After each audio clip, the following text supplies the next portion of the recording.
E eu quero falar um pouquinho hoje, eu vou separar essas próximas terças-feiras, essas próximas 4 terças-feiras, é uma mensagem só dividida em 4. A primeira parte eu vou falar sobre o propósito de Deus. A segunda parte, a próxima terça-feira, nós vamos falar de identidade, quem nós somos. Na próxima, nós vamos falar sobre destino, qual que é o nosso destino em Deus. E na última, para fechar, nós vamos falar um pouquinho sobre maturidade. Porque não adianta nós sabermos qual que é a nossa identidade, qual que é o nosso destino, se nós não tivermos maturidade. Amém? E vai ser, eu até conversei com o pastor Paulo, vai ser ensino. Eu dou a aula de escola de profetas lá, dou algumas aulas em algumas escolas lá da igreja, e hoje vai ser um ensino mesmo, pelo menos essa primeira parte. Eu preciso dar uma base para vocês, de onde nós estamos, para que a gente possa entender as outras ministrações, amém? Para entendermos nossa identidade, nosso destino, precisamos entender qual o momento da história que nós estamos. Nós precisamos entender qual que é o momento da história que nós estamos, qual que é o momento que nós vivemos, o que Deus tem separado para esse tempo, qual que é o tempo da história que nós vivemos. Deus, ao longo dos tempos e ao longo dos anos, Ele foi se revelando. Ele foi se revelando ao ser humano, até chegar a revelação em nós. É como se fosse uma corrida de bastão. Ela começou lá com Abraão, no chamado de Abraão, veio passando para Isaac, passou para Isaac, Jacó, veio vindo, passou por José, passou pelos profetas, até chegar na mão da igreja. E mais ou menos esse percurso tem mais ou menos 6.000 anos. Então nós estamos encaixados em um plano linear, em um propósito que tem mais ou menos 6.000 anos. E esse bastão chegou até nós, amém? Nessa linha de tempo, se nós olharmos a história da humanidade em uma linha de tempo, Deus dividiu isso em 3 dispensações. São 3 dispensações. Se você for estudar sobre dispensação, tem alguns teólogos que vão colocar 7 dispensações. Só que eles dividem não dispensações, eles dividem em períodos históricos. Mas Paulo nos fala sobre 3 dispensações. O que são dispensações? Dispensações são maneiras de administrar, ou alguns dicionários vão falar sobre economia, mas é uma maneira de administrar. Abram comigo lá em Efésios.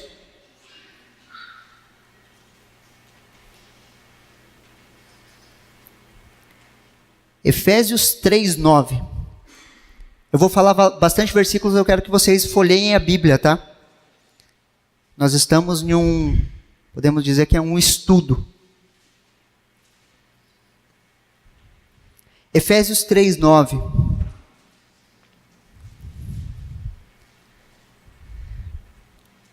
Amém? A palavra de Deus fala assim: e revelar a todos qual é a dispensação deste mistério, que desde os séculos passados foi mantida oculta em Deus, que tudo criou. Qual que é a primeira dispensação? A dispensação do mistério. Fala comigo assim, dispensação do mistério. Senão vocês vão dormir. Sobe lá um pouquinho, Efésios 3:2. Efésios 3:2, um pouquinho para cima. Fala assim: se é que sabeis da dispensação da graça de Deus que foi me concedida em vosso favor. Fala, dispensação da graça. Agora volta um pouquinho, Efésios 1:10.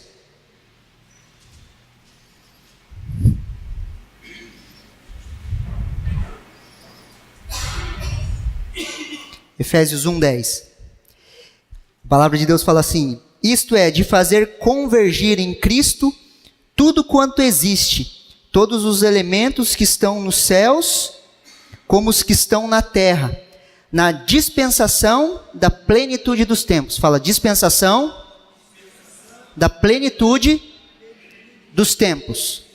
Então nós temos 3 dispensações, ok? Eu vou falar um pouquinho sobre cada uma delas. A dispensação do mistério, nós podemos dividir em 2 partes. A primeira parte ela vai de João 1:1 até Gênesis 1:1. O que João 1:1 fala? No princípio, o verbo era Deus. No princípio. Gênesis 1:1 fala o quê? No princípio, Deus criou. Qual que é a diferença dos dois no princípio? O no princípio de João, preste atenção aqui, ó. O no princípio de João 1:1 é o princípio absoluto de todas as coisas. No princípio era o verbo, e o verbo era Deus. Deus subsistia nele mesmo. É o princípio de tudo, o princípio absoluto. Gênesis 1:1 fala, no princípio Deus criou. Então, do tempo que Deus era Deus e era a eternidade, até ele começar a criar as coisas, dispensação do ministério, primeira parte. Conseguiram entender? Fica claro? Gênesis 1:1 fala, vamos abrir lá, abra lá, primeiro capítulo da Bíblia.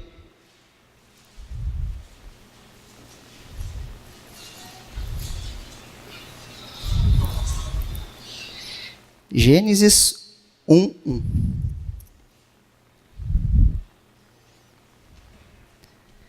No princípio, Deus criou os céus e a terra.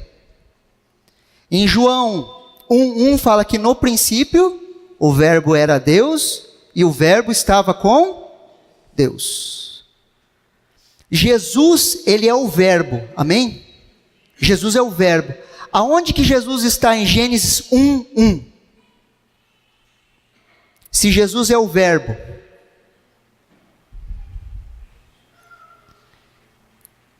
no princípio Deus, no princípio criou Deus. Qual que é o verbo?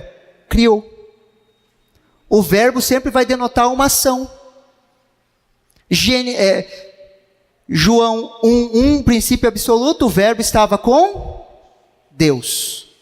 E o verbo era Deus. Gênesis 1:1, Deus, e criou Deus os céus e a terra. Qual que é o verbo? Criou. Jesus é o verbo, ele é a ação. Quando Deus fala, haja luz, através de Jesus houve luz. O haja era Jesus, era a ação. E nós precisamos entender que Jesus, quando entra nas nossas vidas, ele é a ação de Deus em nós. Ele é o verbo que nos leva a fazer todas as coisas. Você consegue entender a diferença? Essa é a dispensação do mistério. A primeira parte da dispensação do mistério. Jesus, querido, quando entra nas nossas vidas, ele se torna o verbo, ele nos leva a uma ação. Quando Deus foi criando, quando Deus falava, haja luz, haja os peixes, ele foi falando, as coisas foram acontecendo através de Jesus, só que Jesus estava oculto em Deus. Amém? Colossenses 1:26 fala assim, ó, o mistério que estava oculto durante os séculos e gerações, mas agora foi revelado aos seus santos, a quem Deus entre os que não são judeus aprovou dar conhecimento às riquezas da glória desse mistério, isto é, Cristo em vós, a esperança da glória. Qual que era esse mistério escondido? Era Jesus. Jesus era um mistério escondido em Deus. Se você for ver, no Velho Testamento inteiro, nessa dispensação do mistério, no Velho Testamento inteiro, Jesus se apresenta como Jesus? Não, ele é um mistério oculto em Deus. Jesus não aparece no Velho Testamento como Jesus. Tentem pegar isso que eu já vou entrar na parte prática. Jesus não se apresenta no Velho Testamento como Jesus. Em toda a dispensação do mistério, ele é algo oculto dentro de Deus. Nem o diabo, nem os anjos, ninguém sabia quem era Jesus. Jesus era um mistério. Ok? Dispensação do mistério. A parte B da dispensação do mistério, nós podemos falar desde a criação do mundo até Maria engravidar. Até Maria engravidar. Ok?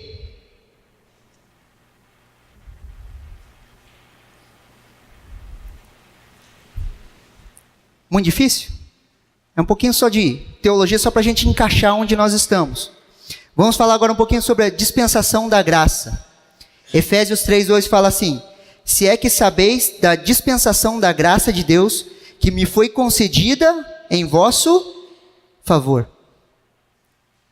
A dispensação da graça, do nascimento, ela vai do nascimento de Jesus até o arrebatamento. Ok? Ela vai do nascimento de Jesus até o arrebatamento. A dispensação da plenitude dos tempos, que a gente leu lá, isto é Efésios 1:10. Isto é, de fazer convergir em Cristo tudo quanto existe, todos os elementos que estão nos céus, como os que estão na terra, na dispensação da plenitude dos tempos, do arrebatamento até os tempos eternos. Porque ele fala assim, de fazer convergir em Cristo Jesus tudo quanto existe, quando todas as coisas convergirem nele e voltarem para ele, depois do arrebatamento até o final dos tempos. Ok? São as 3 dispensações. Em qual delas nós estamos? Nós estamos na dispensação da graça. Você consegue entender o momento da história que nós estamos? Nós vivemos os sonhos dos profetas. Todos os profetas do Antigo Testamento, eles sonhavam viver os dias de hoje. Olha lá o que Joel 2, 28, 29 fala. Isso ele está falando de nós. Joel 2, do 28 ao 29.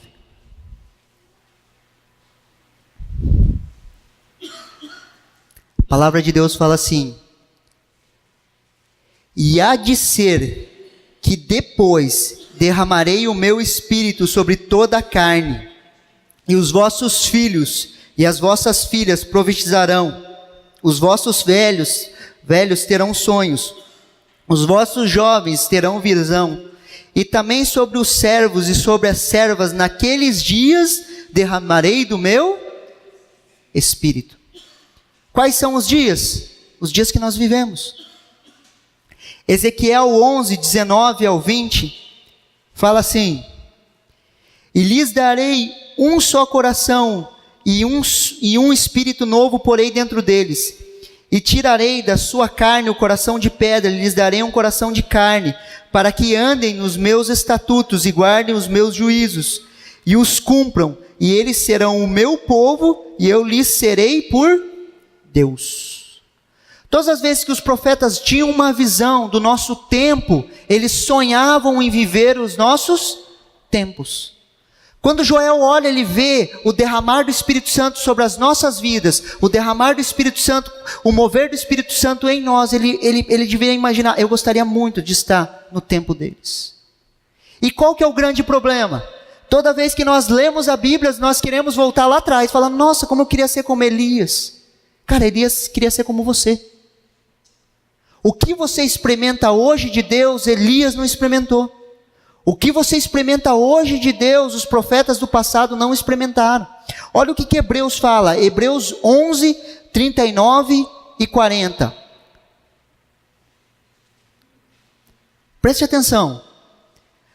Todos esses, ele está falando todos da galeria da fé. Todos estes receberão bom testemunho por meio da fé. No entanto, nenhum deles recebeu o que havia sido prometido. Deus havia planejado algo melhor para nós, para que conosco fossem eles aperfeiçoados. Deus tinha preparado algo melhor para nós. Você consegue entender? Essa é a dispensação da graça, esse é o momento que nós vivemos. E nós precisamos entender isso para nós entendermos a nossa identidade, o nosso destino e nós podermos amadurecer no mundo espiritual. Nós precisamos entender em qual dispensação que nós vivemos. Senão nós começamos a misturar as coisas. Você lê algo no Velho Testamento, você traz para o Novo, você mistura as coisas e não entende a realidade que nós vivemos hoje. Presta atenção. O pessoal da Caminho Vivo já está acostumado, eu sempre falo isso. O que o salmista fala? Ainda que eu ande pelo vale da sombra da morte, não temerei mal algum, porque o Senhor está comigo. Ok? Pega esse versículo, passa ele pela cruz. Como que ele fica? Ainda que eu ande pelo vale da sombra da morte, não temerei mal algum, por quê? Porque Deus está em mim. Ele está em mim, Ele não está mais comigo. E isso faz toda a diferença. E a gente precisa começar a entender isso e começar a aplicar. Eu estou na dispensação da graça, eu estou vivendo esse tempo de Deus. O melhor tempo de Deus da terra, na face da terra é hoje. No jardim, ok? Estamos no jardim do Éden. Quando que Deus vinha falar com o homem? No final do dia, ok? Quem que vinha? Deus. Hoje, nós temos comunhão com Deus quando? Todo tempo. E eu busco a Deus. E Ele está sempre disponível a me ouvir. Daí não dá mais para cantar que a gente está com saudade do jardim. O tempo de hoje é melhor. Em Cristo Jesus, os tempos são melhores. Você consegue entender? Essa é a dispensação da graça. Se nós não entendermos isso, não começarmos a separar as coisas e entender e absorver, é isso. Essas coisas são assim. É assim que funciona. Nós ficamos perdidos. Uma hora nós achamos que somos, outra hora a gente acha que não é, uma hora a gente acha que não, nós somos. É isso. É essa dispensação que vivemos. Glória a Deus. Quer ver uma coisa? Abram comigo lá em João 1, 26 ao 29. Quando você vai abrindo, eu vou explicando. O que acontecia no Antigo Testamento? O Espírito Santo vinha sobre uma pessoa, um profeta. Ele vinha, o profeta falava em nome de Deus, falava cheio do Espírito Santo, de repente o Espírito Santo saía e ia embora. Lembra lá Elias? Elias fala para os profetas de Baal, fala, monta o altar aí, faz as coisas. Eles montam um altar. Daí Elias fala, orem pro Deus de vocês aí mandar fogo. Os profetas oram, começam a se bater. Elias começa a rir deles, fala, talvez o Deus de vocês esteja dormindo, ele está muito ocupado, gritem mais alto. E os profetas vão gritando, não acontece nada. Elias coloca, ora, cai fogo do céu, queima tudo, mata os profetas, e o que acontece? Jezabel fala, vou pegar você. O que acontece? Elias corre para a caverna. Porque debaixo de unção, ele conseguia enfrentar os profetas. Sem a unção, ele fugia de uma mulher. A unção vinha sobre Elias, ele conseguia enfrentar os profetas. A unção saía, ele corria de uma mulher. Presta atenção lá, João 1, 26 ao 29, fala assim. João respondeu-lhe dizendo, eu batizo com água, mas no meio de vós está um a quem vós não conheceis. E este é aquele que vem após mim, que é antes de mim, do qual eu não sou digno de desatar as correias das sandálias. Essas coisas aconteceram em Betabara, do outro lado do Jordão, onde João estava batizando. No dia seguinte, João viu a Jesus que vinha para ele e disse, eis o Cordeiro de Deus que tira o pecado do mundo. João, debaixo de unção, porque João é a transição entre uma dispensação e outra, João, debaixo de unção, ele olha para Jesus e fala, esse é o Cordeiro de Deus que tira o pecado do mundo.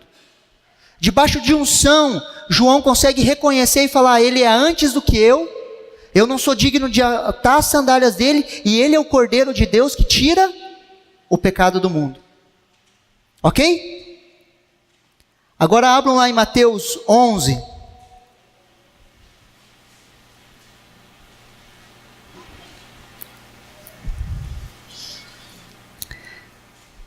Mateus 11, do 2 ao 5.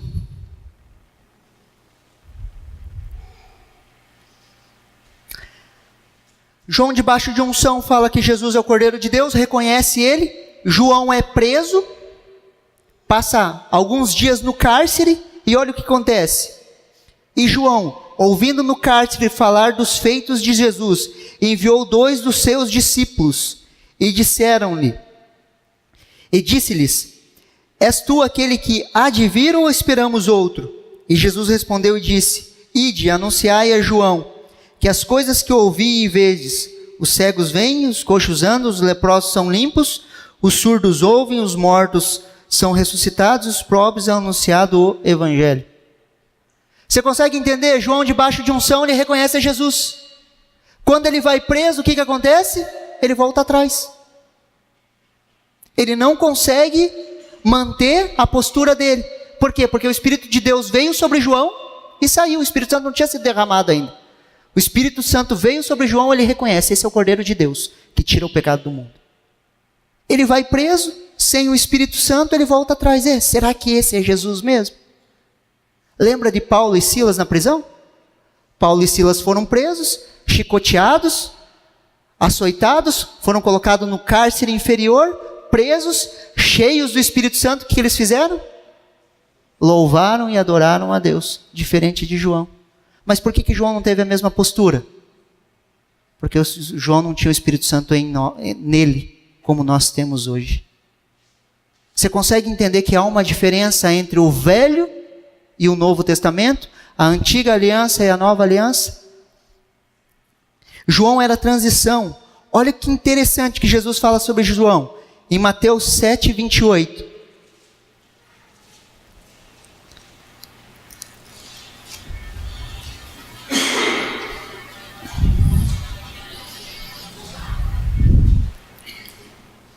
Mateus 7, 28.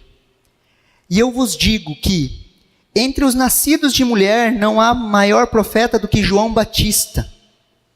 Mas o menor no reino de Deus é maior do que ele.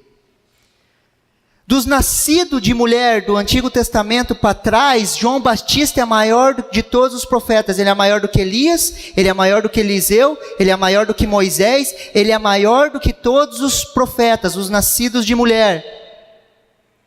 Ok?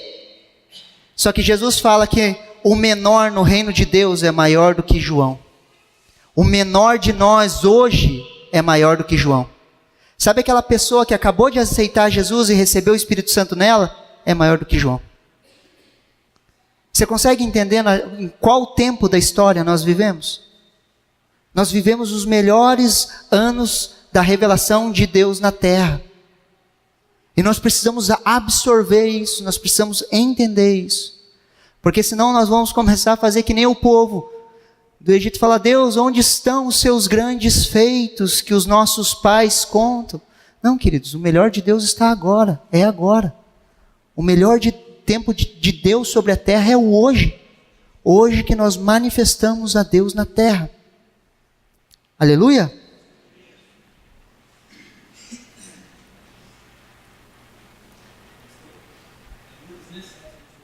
É Lucas 7, 28. Desculpa. Lucas 7, 28.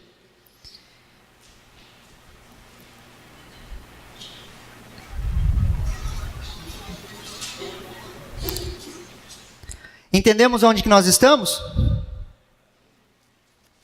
Mesmo? Nós estamos na dispensação da graça. O melhor tempo de Deus está hoje, disponível para nós. Ok? Quando a Bíblia fala, quando Jesus fala, o ladrão vem senão para matar, roubar e destruir. Eu vim para que tenham vida e vida em abundância. Essa vida é Zoe, é vida de Deus em nós. É o Espírito de Deus habitando em nós. É o Espírito de Deus nos convencendo do pecado, da justiça, do juízo. Não são mais regras, mas sim o Espírito Santo nos conduzindo. É totalmente diferente que uma cartilha de regras. Lembra lá da plaquinha, não pise na grama? É a mesma coisa que pegasse aquela plaquinha, não pise na grama, e cravasse dentro de nós. E você não pisa mais na grama por um princípio interior, um convencimento, algo que o Espírito Santo falou para você e você não faz. Você consegue entender? É esse tempo que nós vivemos. A lei, ela passou e nós vivemos nesse tempo da graça. Ok, entendemos. Agora, se eu te perguntar, qual que é o propósito de Deus para esse tempo? Alguém consegue responder? Entendemos em qual dispensação nós estamos? Estamos no tempo da graça, na dispensação da graça. E qual que é o propósito de Deus para esse tempo? Ninguém arrisca? Qual que é o propósito? Você já parou para pensar o que Deus tem pensado para esses dias, para essa geração, para essa dispensação, para esse tempo?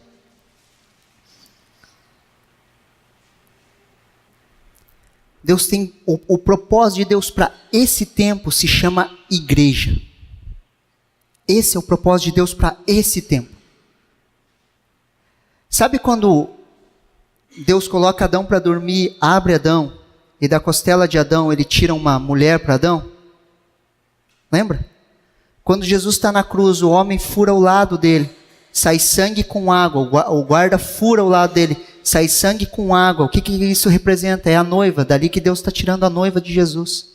Assim como Deus tirou Adão, da costela de Adão, a sua mulher, a noiva de Cristo sai quando Cristo é furado e morre. Nasce a noiva de Cristo, o corpo de Cristo na terra. E o propósito de Deus para esse tempo é a igreja. E nós precisamos absorver isso. Todas as coisas, elas acontecem para a edificação dessa noiva, para a edificação da igreja. Sabe lá quando fala onde 2 ou 3 estão reunidos? Por quê? Porque não se faz igreja sozinho. A Bíblia fala lá em Romanos 8, 28, fala assim: e sabemos que todas as coisas contribuem juntamente para o bem daqueles que amam a Deus, daqueles que são chamados segundo o seu... É os seus ou os seus? É o seu, é um propósito. E esse seu propósito se chama igreja. Todas as coisas cooperam para o bem daqueles que amam a Deus, daqueles que andam segundo o seu propósito. Igreja. O problema é, me entendam bem, que nós começamos a colocar as coisas que eram no plural para o singular. Lembra lá? Tenho por certeza, tenho por certo isso mesmo, que aquele que começou a boa obra em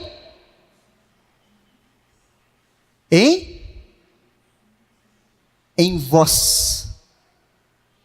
Tenho certeza que aquele que começou a boa obra em vós, ele há de aperfeiçoar. Vós quem? Igreja. E se a gente começa a colocar isso no singular, aquele que começou a boa obra em mim, ele vai aperfeiçoar, então eu faço o que eu quero. Eu não preciso me encaixar no corpo. E a gente começou a trazer as coisas do plural para o singular. Se você procurar nas cartas de Paulo, ou no Novo Testamento inteiro, nada é mim. É tudo vós, vocês, juntos. O propósito de Deus para esse tempo é igreja. E se a gente não entender isso, do que vai me adiantar entender identidade e destino? Se eu não entender que a minha identidade, ela nasce quando eu entro para o seio da igreja, e meu destino aponta a servir a igreja, não vai me adiantar de nada. Quando eu aceito Jesus, eu recebo a Jesus, começa a nascer a minha, Caminho Vivo já sabe, eu já ensinei vocês, a minha identidade. Aquele que está em Cristo, nova criatura é. Quando eu entro para Jesus, começa a nascer dentro de mim uma nova identidade. Mas quando eu entro em Jesus, eu sou encaixado na igreja. E nós precisamos entender que esse tempo, o propósito de Deus para essa dispensação, para esse tempo, se chama igreja. Antes de descobrirmos nossa identidade, nosso destino, precisamos entender que o propósito de Deus para esse tempo se chama igreja. Precisamos ser batizados no corpo. Quando nós entramos na igreja, dali começa a sair a nossa identidade. Você sabia que não é a igreja que precisa de você? É você que precisa da igreja? Muitas vezes nós temos escutado, eu vou sair porque a igreja precisa de mim. Não, não, querido. É você que precisa da igreja. Você precisa da igreja.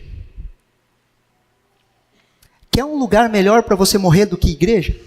Você já parou para pensar nisso? Quer um lugar melhor para você ser afrontado? Para as pessoas ficarem bravas com você? E você aprender perdão do que? Igreja. Quantos já tiveram que perdoar pessoas dentro da igreja? Todos. Você aprende a perdoar como? Perdoando. Por que Deus te inseriu dentro de uma igreja, de um corpo local? Para tratar a sua vida. Para arrancar todo orgulho, toda altivez. Para você começar a entender que você tem que ser servo dos seus irmãos. E se nós não entendermos que o propósito de Deus se chama igreja, não adianta eu entender minha identidade, não adianta eu entender meu destino.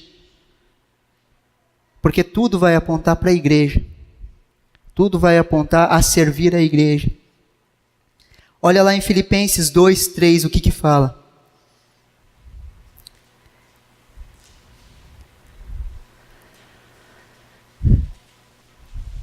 Filipenses 2:3.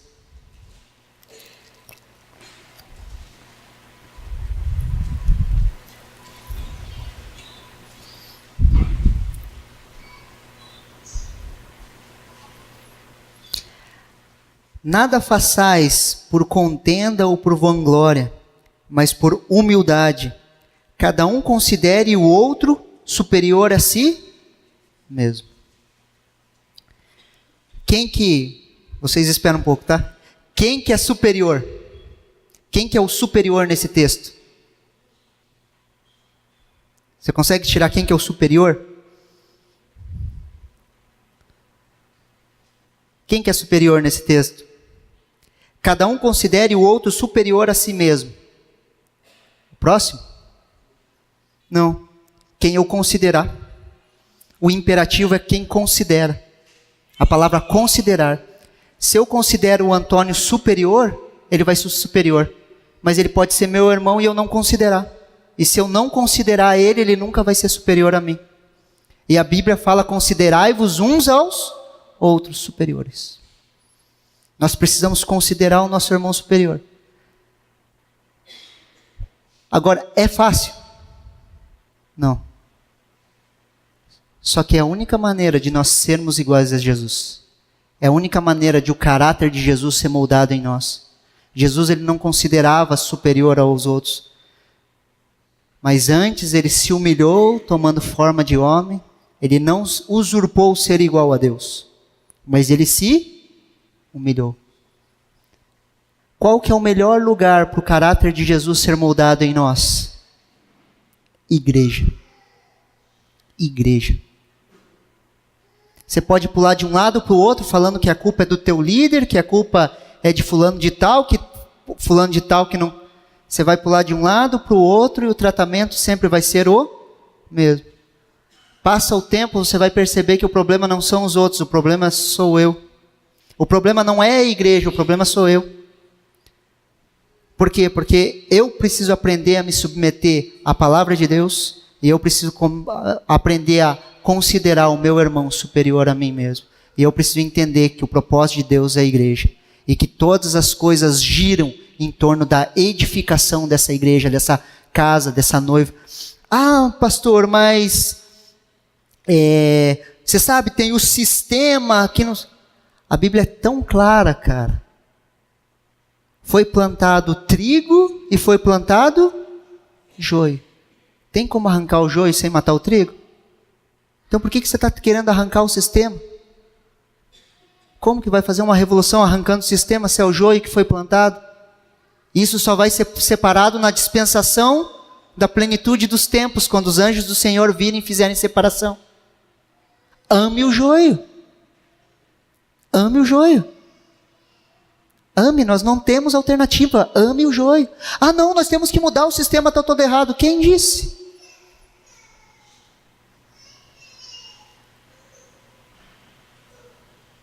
Ah, não, está errado. Não está. A Bíblia é muito clara, o joio foi plantado junto com o trigo. Está errado a igreja, não sei o quê. Cara, sirva. Sirva de todo o teu coração. Ah, não, o ministério de louvor lá está tudo errado. Sirva de todo o teu coração. Sirva as pessoas. O propósito de Deus na terra para esse tempo é igreja. A igreja são pessoas. Então eu amo e sirvo as pessoas de todo o meu coração. Eu amo e eu sirvo as pessoas. Não adianta você ter tão claro a tua identidade, não adianta você ter tão claro o teu destino, se você não entender que o propósito de Deus para esse tempo se chama igreja. Se chama igreja. E nós precisamos amar a igreja de todo o nosso coração. Você consegue entender? Eu preciso amar a igreja, eu preciso amar os meus irmãos, eu preciso amar a igreja. Se eu fui colocado na caminho vivo, se eu fui colocado na casa do Pai, eu preciso amar esse ministério local com todas as minhas forças. Eu preciso servir as pessoas de todo o meu coração. Ah, não, mas não há desculpa. Não há desculpa.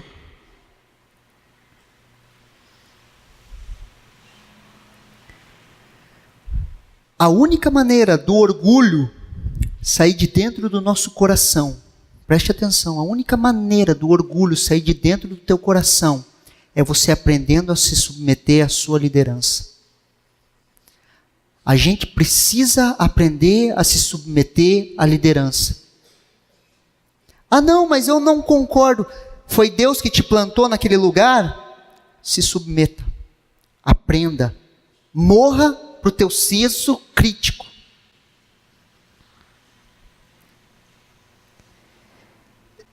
Eu tenho andado com o pastor Fábio 4 anos. 4 anos. Eu discipulei o Fábio.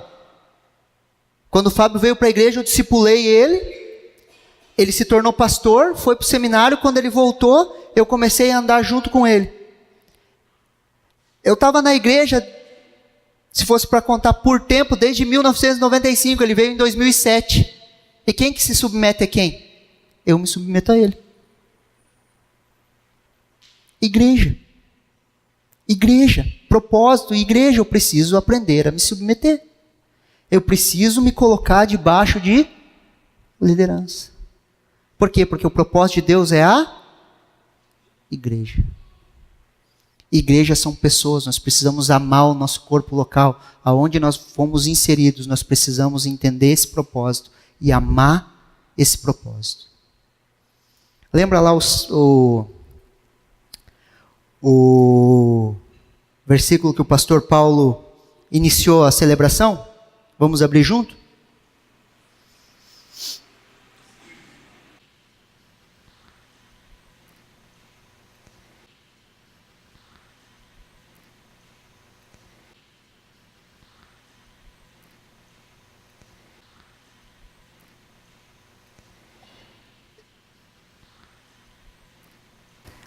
Ó como é bom e agradável viverem unidos os irmãos. É como óleo precioso que desce sobre a cabeça, desce para a barba de Araão, desce para a orla das suas vestes, e é como orvalho de Hermon, que desce sobre o monte de Sião. Ali ordena o Senhor a sua bênção e a vida para sempre. O peitoral do sacerdote, quando ele fala de Araão, ele está falando do sacerdote. O peitoral do sacerdote, ele continha 12 pedras, que é a representação das 12 tribos. E se você for estudar, as 12 tribos, elas eram completamente diferentes. As 12 tribos de Israel, elas tinham características totalmente diferentes. Só que quando elas se uniam em guerra, em batalha, elas se uniam. Israel se unia, não tinha o que fazer. Eles derrotavam todos os seus inimigos. Unidade não é uniformidade. Unidade não é ser todos iguais, não é ser todos uniformes. Sabe quando a criança vai para o colégio, todo mundo tem o mesmo uniforme? Uniformidade não é unidade, e nós precisamos entender o que é unidade, porque quando nós entendermos o que é unidade, o óleo desce e as coisas acontecem. Nós podemos ser diferentes, mas nós podemos andar em unidade. Nós podemos ter características diferentes, só que nós andamos em unidade. E por que nós andamos em unidade? Porque eu entendo que a igreja é o propósito de Deus para esse tempo. Se nós não encravarmos isso no coração, isso aqui, igreja é o propósito de Deus para esse tempo, eu vou sair fora. Sabe por quê? Porque viver igreja custa tudo de nós, cara. Custa tudo de nós. Custa o nosso orgulho, a nossa arrogância, a nossa prepotência, o nosso senso crítico. Viver igreja custa tudo de nós. Mas quando nós entendemos isso, quando nós geramos essa unidade, o óleo desce, o maior poder da terra se manifesta, trazendo cura, restauração e salvação para uma cidade. Nós não precisamos de muita gente, cara. Se 10 pessoas entenderem isso e falarem, nós vamos andar junto, cara. Nós vamos fazer o propósito de Deus. Nós vamos fazer. Nós vamos parar de picuinha, sabe? Porque a gente só briga por bobeira. A gente fala, não, nós vamos tomar o propósito de Deus, nós vamos entender isso. Igreja é o propósito de Deus, nós vamos fazer isso aqui funcionar. Cara, Paranavaí não é mais a mesma, cara. Paranavaí não vai ser mais a mesma. Se um grupo de pessoas entende e fala, nós somos igreja, cara, o maior poder da terra se manifesta quando nós estamos em unidade. Paranavaí não é mais a mesma. Imagine você ir com um grupo de 5, 6 pessoas com o mesmo entendimento, assim, cara, nós somos igreja. Nós somos igreja. A hora que nós impormos as mãos, as pessoas vão ser curadas. Na hora que a gente impor as mãos, os demônios vão ser expulsos, porque onde nós nos reunimos, Jesus se manifesta. E a gente pega um grupo desses e vai para um hospital. O que acontece?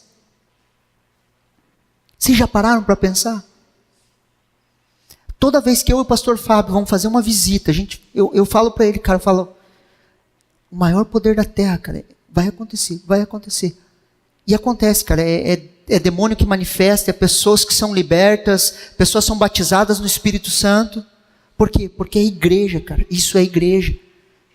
Só que igreja não se faz sozinha, eu não posso fazer igreja sozinho. Nós precisamos entender isso, tomar essa postura e falar, cara, nós vamos andar junto, cara. Antônio, eu vou andar junto com você, cara. Por mais que se nós tivermos dificuldade, nós vamos nos perdoar e nós vamos continuar juntos. Porque o que acontece? Quando as coisas começam a ficar difíceis, eu falo, cara, eu não quero mais, vou para outro. Daí você, não quero mais, vou para outro. Vou para outro, vou para outro.